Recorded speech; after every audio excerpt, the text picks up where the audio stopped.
Welcome back.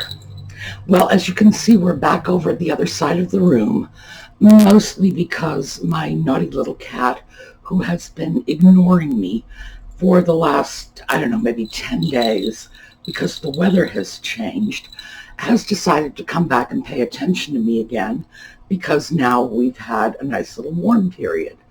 I bet you had no idea I was so omnipotent that I was responsible for the change of seasons.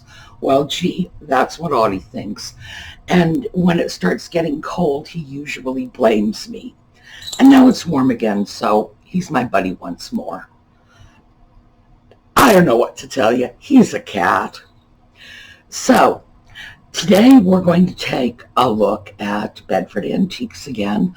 I went back to see what they have, what we could find of interest, and of course, what we can turn for a profit. So, we'll be back in a minute.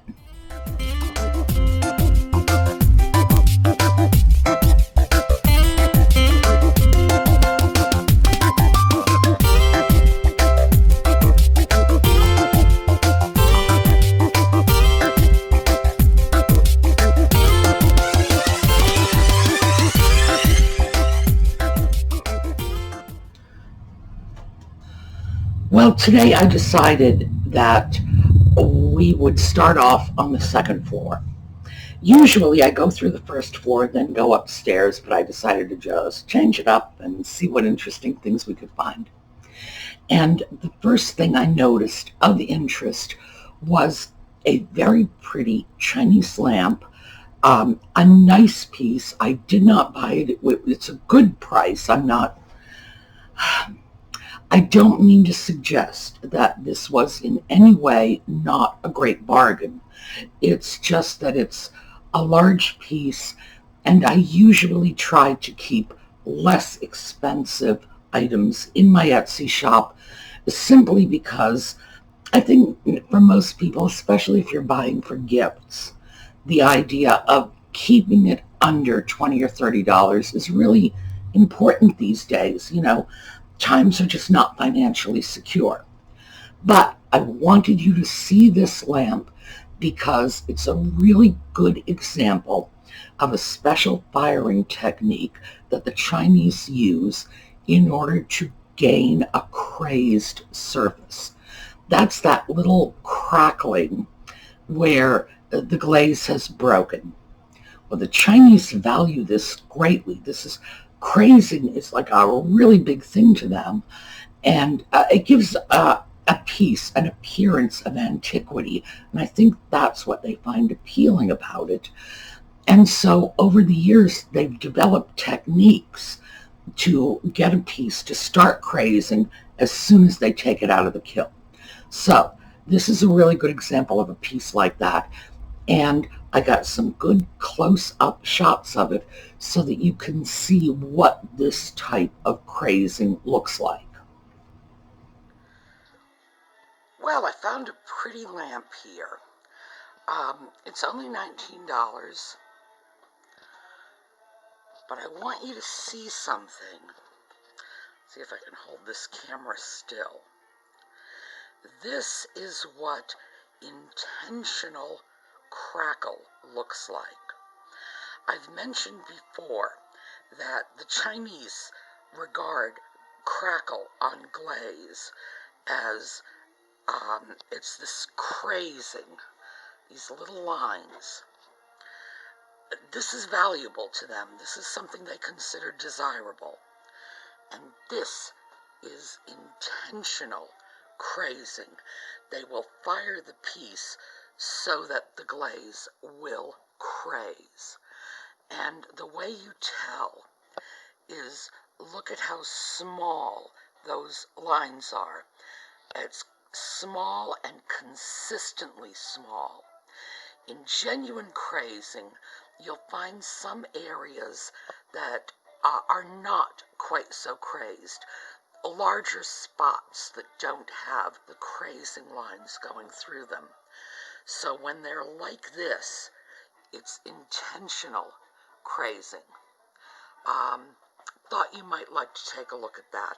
This piece is probably not coming with me, even though it's lovely and it's a good price. I just don't think so. Got another piece right over here that I am thinking about.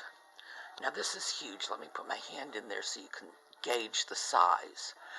We're probably looking at about 12 to 14 inches on the platter, probably about the same on the tureen. $28. That is a relatively modern Chinese piece in the Thousand Flowers design. At $28 for a piece this size, that is a fantastic price. But I have to think about it, because most of the items in my Etsy shop are lower priced items. I try to keep the prices under $20, and something like this, obviously, if it costs me $28, it's going to go for more than $28 in my shop. It's large, so boxing, shipping, making sure it gets properly packed and gets to its destination safely could be issues, but still, that is a great piece at a great price. Oh, and let me also say, when I say modern, I'm talking post-World War II modern. This is definitely a vintage piece. It's listed as decorated in Hong Kong, which means that it was made in Japan. So, as I mentioned while I was filming, small, very regularly spaced segments of crazing are usually a good indication that either it was artificially crazed, because we have techniques for doing that too that are not quite as good as what the Chinese did, or in the case of a Chinese piece, intentionally crazed. Ordinarily, when you see perfectly natural crazing, the kind that happens over time, some areas are more heavily crazed than others. The little segments, the divisions between those crazing lines are usually small in some areas, larger in other areas. When you have an all-over even pattern of crazing, ordinarily that indicates that it was done intentionally, either that it's artificial crazing or that one of those special techniques was used to get a crazing quickly by your firing technique rather than over time through age. So that was the thing I wanted you to see about that lamp. Although, frankly, if you're going to be in the area at $19, that lamp was a good deal. Then, of course, I turned around, and these are all Paul's things. I turned around, and there was that beautiful tureen set with the covered tureen, the spoon, and then that nice big under platter. Nice piece. Good price. But again, I think it's just a little overpriced for the sort of business I do in my Etsy shop. Still, walked upstairs, banged two gorgeous Chinese pieces, and they were literally 3 feet away from each other. Next, we went over to one of the booths that I go to rather often, and I've taken you into that booth before. And I found some really interesting pieces. So let's take a look at the little Japanese creamer first. As usual, when we hit the second floor, we've made our way over to one of Paul's booths, and I found this really cute little Japanese creamer. It's a Native American, and the piece is $5.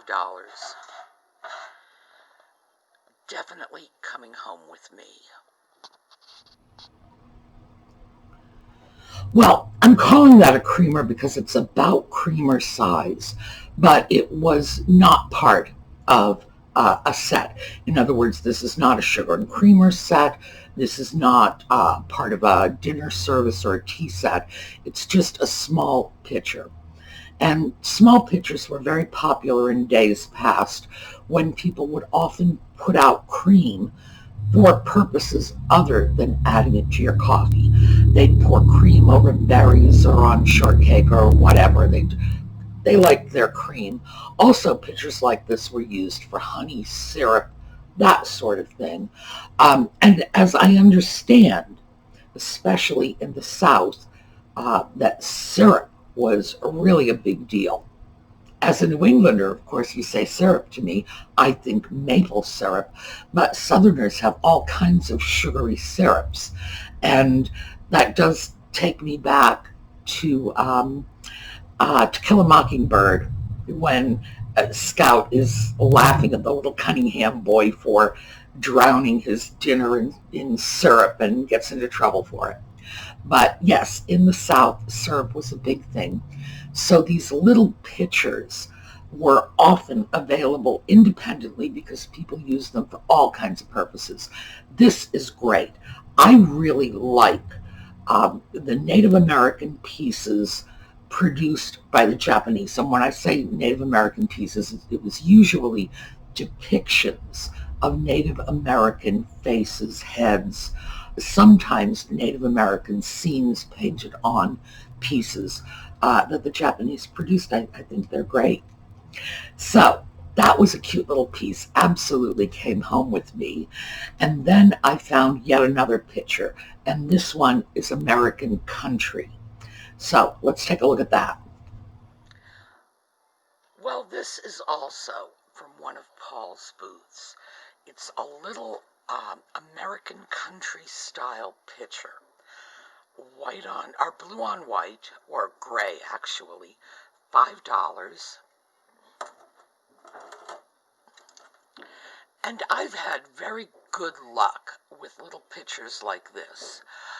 They seem to sell well. They are beautifully suited to American country interior design, and my guess is a lot of my buyers like that style. Pieces like this do very well at my Etsy shop. This is not my particular style, but it's a style we have a lot of around here because we're in the middle of Pennsylvania Dutch country. So American country is a thing here. And we can find all kinds of things, crocks, pitchers, beautiful pieces of pottery. Very rustic, very country looking, and they never last long in my Etsy shop. Usually people will just scoop those up right away. I understand that. When you look at these pieces, the first thing that strikes you is, oh wow, I bet that was hand thrown. And there is, well, for lack of a better word, there is a sort of honesty and integrity to pieces like this that I think is very appealing. And as I say, they don't last in my shop, which means other people share that belief. Next up, we scooted back over to, Paul has booths all over the second floor and some on the first floor too. Scooted around and found some of Paul's things. So let's take a look at this. So here are 3 more pieces from Paul's booth. Let's start with these. These are wall plaques. Looks like they're about, I'm going to guess, 5 by 5. Very nicely executed. They're Napco pieces. Napco is one of those companies that's on my list of the well-known mid-century importers of made-in-Japan goods. Very pretty, $5 for the pair. Not the sort of thing I usually handle in my Etsy shop, but nicely done. And frankly, at $5 a pair, I can afford to take a chance. And then this piece, which is really nice. This is a sort of brilliant lime green, and it's a mid-century candy dish. It has a really interesting style to it, and I don't often get mid-century items. It's not that I don't buy them when I see them, I just don't see a lot of them. So this is coming home with me. This is $5 as well. Well, those little Napco is one of the Japanese import companies. As you know, I've been keeping a list of those, and the list just goes on and on and on. I think I've got something like 30 names on my list, and it's still growing. In fact, I added one today, Continental Novelties. So those are just sweet pieces. They were designed to go on the wall. It's not usually the sort of thing that does very well for me, but those were just really nice pieces. And for some reason, birds are extremely popular. So I thought I would grab those. The price was low enough to take a chance on them. And cute as little buttons. So home with me they came. And then, of course, I found that wonderful mid-century candy dish that it's one of those brilliant colors. It's like anodized aluminum, I think. I'm not sure. They all have the same general look. It's this super shiny, sleek, metallic look. And, of course, this bright lime green color. Everything about it just said, ooh, mid-century. So I figured, once again, I'll grab that. That'll come home with me. The next thing I found, again, one of Paul's little booths up there, was just a cute little plate that is going into my project bin because I get a lot of requests for blue tiered Tidbit trays. So take a look. Well, new booth, here's another interesting piece. It's just a small blue and white plate. It's $2, and I get a lot of requests for blue and white Tidbit trays, and this is a really pretty little piece. So that'll come home with me and go into the project bin. Well, next up was this beautiful Chinese teapot. So Chinese, just so typical. So grab that too. Let's take a peek. Same booth as the little blue and white plate. Beautiful Chinese teapot. This is, what is it, $4.50, I think? $4.50. Wait, no, $4. So, here we go. This is actually a remarkably nice piece. Vintage, but not antique. Nonetheless, that's coming home with me. Well, that needs no explanation. That is a really nice teapot, a really good price, and I don't think I'm going to have any trouble unloading that. Hoo-hoo. I went to another booth. This is a booth that, there's a lot of overpriced things there. But I did find 3 pieces. They were $1 each. So, ooh, coming home with me. Let's take a look. Most of the items in this particular booth are priced pretty high considering what they are. However, I found 3 that are $1. So, thrift store prices. There's this little heart-shaped Japanese box. Yep. this, which is also a box with a shell lid and a tiny little lemon server. So I think these three are going to come with me. They need some serious cleaning up, which is one of the reasons that I find the prices in this booth rather high, because there really is so much work involved in cleaning them. But 3 pieces for $3, I'll do the cleaning. And then when I came back downstairs to bring those over to the cashier, that's what I do at Bedford. I just start a pile and say, here you go. Yes, all right, you too. I gave you an overview of everything I picked up on the second floor so that you could see. The second floor is a little sort of scruffier and disorganized and a little, I don't know, dustier, let's say, than the first floor. But I wanted you to see just an overall view of everything I had grabbed up there, so that if you ever do find yourself at Bedford, you'll know, go upstairs to the second floor. You can get a lot of deals. And as you see, because I'm showing you the prices of these things, we're looking at some very inexpensive finds. So here's the overview. Okay, this is just a quick overview of my haul from the second floor. Not bad. Well, when I went back down to the first floor, before I started wandering, I thought I'd just give you a quick look at the little display they do. They have a large area in the front where they do the packing and the checking out, and immediately opposite, they have an area where they display pieces. They usually do sort of holiday or seasonal themed displays. And in this case, it was a harvest display. And I'm sure you'll remember the Halloween display. That's where I found my big mission desk. So here you go.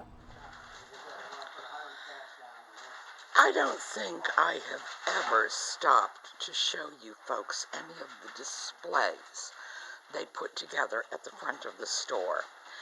We have a harvest display today. I'm sure you'll recall the Halloween display because that was where I found my mission desk. Just thought you might like to take a look at this.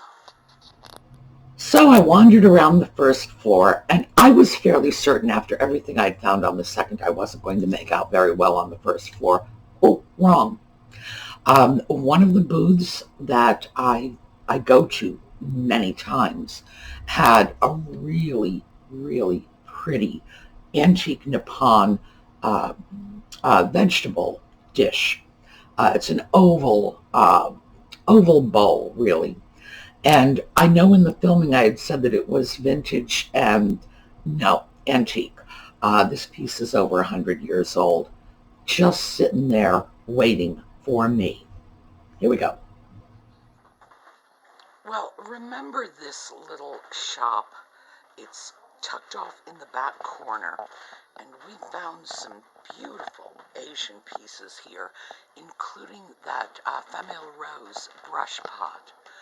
Well, today I've found a very nice Noritake vegetable bowl. Look at that. And the size of that is really good. And as you can see from the price tag, $5. So even if it weren't a nice Noritake, probably antique piece, I would have to say, for a vegetable terrine of this size, that's a really good bargain. Now, I should point out, the reason I was able to spot that piece, because it was tucked off in a corner, and we've spoken about this before, the old Japanese porcelain, for some reason, I have no idea what the reason is. Just a stylistic choice, maybe. Most of them have a little light cream border around the edge. Whatever the design might be, it's usually painted onto a little band of cream. So when I see a piece that's white with a little cream band, I go over and check it out because the odds are very good it will be an antique Japanese piece. I'm surprised any of these pieces last anywhere because to me that look is so distinctive. I'm wondering why people aren't just grabbing it and saying, oh, that's 100-year-old Japanese porcelain. Gee, it's only, $3, $4, $5, whatever. I'm going to take that home with me. No. I don't know why other people are not just snapping this stuff up. Maybe they just figure it should wait for me. The next place I went to is right around the corner from that booth where I got the vegetable dish. And this is a new booth. What used to be there was a booth that had an awful lot of vintage jewelry, not antiques, just vintage costume jewelry. Jocelyn used to love going in there, poking through the pins and the necklaces and whatever, because she's very knowledgeable about pieces like that, so it always attracted her eye. Well, they're gone now, and I saw a couple of pieces, didn't come home with me, but I thought you might like to take a look at them all the same. Well, we have a new booth in the back corner, and I just took a look in their cabinet. Usually that's where you find the good stuff. I found a very, very pretty Art Deco chocolate pot. Nippon, problem is it's damaged. Even though it's a good price, still it's damaged. Not coming home with me. Now let's take a peek at this. This is a very nice Capodimonte piece. Italian, genuine Capodimonte, all its little fingers and toes. I really can't tell the age of this piece. It's only $10. Problem is, it's not really the sort of thing I think my buyers would go for. So I'm afraid it's not going to be coming home with me. But who knows? Maybe somebody else will see it and say, oh, that's my kind of thing. Well, that beautiful Art Deco chocolate pot was damaged. The handle had been broken and re-glued. And, of course, there was no marking on the tag to indicate that this piece had been damaged. And I'm never happy going into a booth where they're not actively letting you know that this is a damaged piece. I don't like that. I will grant you that sometimes it's accidental, whatever. It never sits well with me. I think if you know a piece is damaged, you should make sure the customer is aware of it. In most cases, people will buy it damaged if they like it. It's not going to cost you a sale in most cases, but it's just a question of honestly presenting your goods. So the Deco chocolate pot, that was sad to walk away from that, but of course I did. But that little Capodimonte dish, well, not a dish because you can't put anything in it, a paperweight, I don't know. That little Capodimonte piece of something that you would put on your table and people would look at it and it serves no other function. Let me just put it that way, because I don't think there's a real use for that other than as a decorative object. That's beautiful. And I was very tempted. So who knows? If it's there the next time I go in, maybe it will come home with me. With Capodimonte pieces like that, because they are so three-dimensional, always check to make sure they've got all their fingers and toes. Check every single flower petal, use your finger, because your finger will snag on a broken edge. And when it's a very intricately painted piece like that, it can often be very hard to visually spot a break, but your finger will tell. And that piece was in excellent condition. And I believe it was $10, so the price was good. I just wasn't disposed to take a chance on it today. Like I say, maybe next week.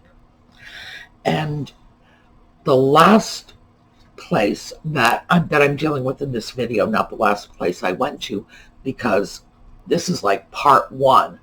The last place on this particular little tour was that wonderful little booth that I go to that has just the greatest little Japanese import stuff. And they're all in there tucked away, and the prices are fabulous. I wanted you to see this gorgeous Noritake set that I just keep looking at. It's beautiful, but it's, I don't want to say it's overpriced, because it's not. It's a perfectly good retail price. And if my shop sold more expensive items, I'd be happy to grab it. But usually the items in my shop are less expensive. And so it stayed behind. But I also found some little salt and pepper shakers and a really good deal on them. So let's take a peek at that. Well, this is a gorgeous little Noritake set right here. We have the muffiner, we have a pitcher, we have a shaker. At $25, it's not a bad price, but if I were to buy it, I would have to put a markup on it, and I don't see myself turning the set at the price I would have to ask. So, sweet as it is, I'm just going to have to admire it from a distance. Well, take a look at what I found directly under that pretty Noritake set. Blue lusterware, black lines. Now we know this blue lusterware was frequently paired with peach, which means that these shakers will go with almost any of the lusterware tea sets, sugar and creamer, even the snack sets. Beautiful pieces. Best of all, $3. Ooh. Yeah, those little tiny lusterware salt and pepper shakers, that I cannot even begin to tell you how common they are. Those were small ones. You can see them in larger sizes too. And the thing I love about them is it's simple, beautiful, classic lines, and it's in that basic lusterware blue color, which means they will go with anything.